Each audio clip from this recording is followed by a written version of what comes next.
YouTube? Welcome back to another video. Before we begin, I'd like to thank all my subscribers. Really appreciate all the support. Also, shout out to Derek. I was just watching his video earlier this morning and kind of give me an idea on making this video. Without further ado, let's get started. So the purpose of today's video is to go over everything I can think of that any new S197 owner that's putting a Paxton on their car needs, or even somebody who already has one on there and there's just some quality of life improvements on their car. So without further ado, let's get right into it. So as you can see, I have my throttle body off right now, and I have my charge pipe off, and I was just checking the supercharger oil, which the dipstick's right here, and I was like, well, you know what, might as well leave it open so everyone can kind of see inside and get a better view of the some of the changes I made here. So first off, we'll start with the meat and potatoes here. So you might see some of these blowers, they don't have an intake on them, and they just run a filter or a blower guard. And the reason for that is, well, it looks a lot nicer, it sounds a little bit better, and you gain more boost. So more air velocities, more air can flow into the blower. So just removing the intake and just having your filter, you're gaining roughly around a pound of boost. And if you take your filter off and you run just a blower guard, you can get another pound. So about 2 psi gain total from taking your entire intake system off and just running the blower guard. But I just, for normal driving, normal races, I just run the filter, it's fine. And I had to cut into my radiator guard, but it fits nicely and it's a perfect size, so that's that.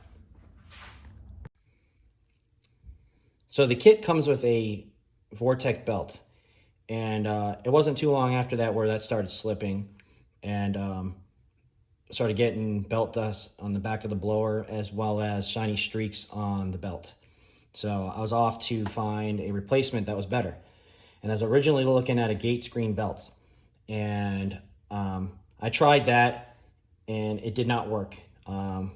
So, you know, I reached out to some people. I found a couple people that are running much higher boost than me on the 6-rib pulley. They all said, Dayco belt, man, Dayco. Go with a Dayco. So I ended up going to Advanced Auto Parts and picking up a Dayco belt, 32 bucks. This one's 103 inches long. And sure enough, absolutely no issues. I swear by this belt now. It is so awesome. And the cost is so cheap. You can't go wrong. I highly suggest picking up a Dayco belt. So one of the things that you're going to have to replace on your Paxton kit when you get it is the blow-off valve. This blow-off valve is basically good enough for the calibration that comes with the Paxton kit. Once you do custom tuning, you no longer can use this. You'll get compressor surge, and this will be the path of least resistance right here. So you'll hear it surging. And some people may think that sounds cool, but it's just, you're just hurting your blower over time. So get the correct blow-off valve so you can vent all your pressure off. Okay. So I have the tile Q on here, and I have my block off plate where this one was sitting before. And I had that one was starting to leak around 9 psi. I had a boost leak right there. So what I did was I actually used Gorilla Glue, and it sealed it, and it works perfect. So I didn't want to weld it. I was thinking about welding it, but when I make big power here, maybe 880 to 900 wheel, I want to run the second blow-off valve, and that's where I'll get the upgraded version of this, put it in the stock flange location, and still run the tile Q, and then run both of those vacuum lines up to my port here. So this is the only thing on this vacuum port for the Boss 302 is the blow-off valve line connection. I don't want any of the lines in there so that the valve can open as quickly as possible. So this right here is my favorite mod on this car. This took a 5-hour job and made it 30 minutes. So there used to be a dowel pin across the entire, from the left side of the bracket to the right. So you couldn't get that belt around it. But what you do is you take that entire dowel off, you get a 3/8 by 1.75 inch bolt with a nice washer, and you bolt that pulley into the back of the bracket. That way you can take the belt and span it around without having to loosen the entire belt and pull that that dowel pin out. So I highly recommend, if you want to save yourself several hours of work, you need to do this. So here is the 3/6 Grip Tech pulley that I replaced my stock 3.8 with. And I love this design.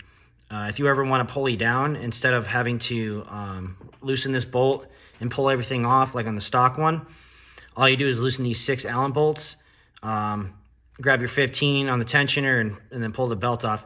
And this pulley will just fall right off, and then you just throw the smaller pulley on there, bolt it up, and there you go, more boost, just like that. So highly recommend. If you have a certain power goal above 700, that you just order the Grip Tech and install it onto the blower before you even put it in the car.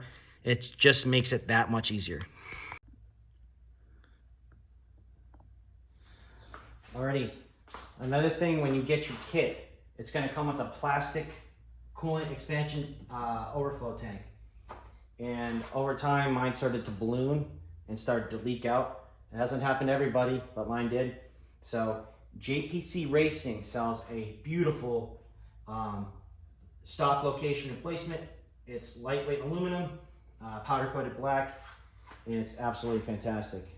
It looks great, and it doesn't expand at all. So everyone's favorite subject, right?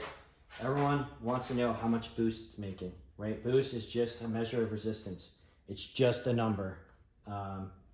So basically what you can expect, if you want 700 wheel horsepower and higher on whatever type of fuel you want to run, you're going to want to start with a 3/6 pulley. 3/8, I did make over 700 on a 3/8, but the tuning was running kind of lean. So, you know, we toned it down, and the car was making around 670 to 690 on a 3/8. So we ended up going down to a 3/6, and with the intake off and the filter, with no filter, with just a blower guard, you can expect around 740 to 50 wheel horsepower on full 85 on a 3/6 pulley. And that's also tuning dependent and timing and whatnot. That's just a guess for me, a ballpark. I don't know until it gets on the dyno. So we're going to dyno this pretty soon and see what it makes. But yeah, car is running awesome. So I hope this video helps any new Paxton owners that are about to install it, or even guys that already installed it and just want some tips and tricks to, you know, ease of use, so to speak. And that's all I can think of right now. As always, thanks for watching. We'll see you in the next one.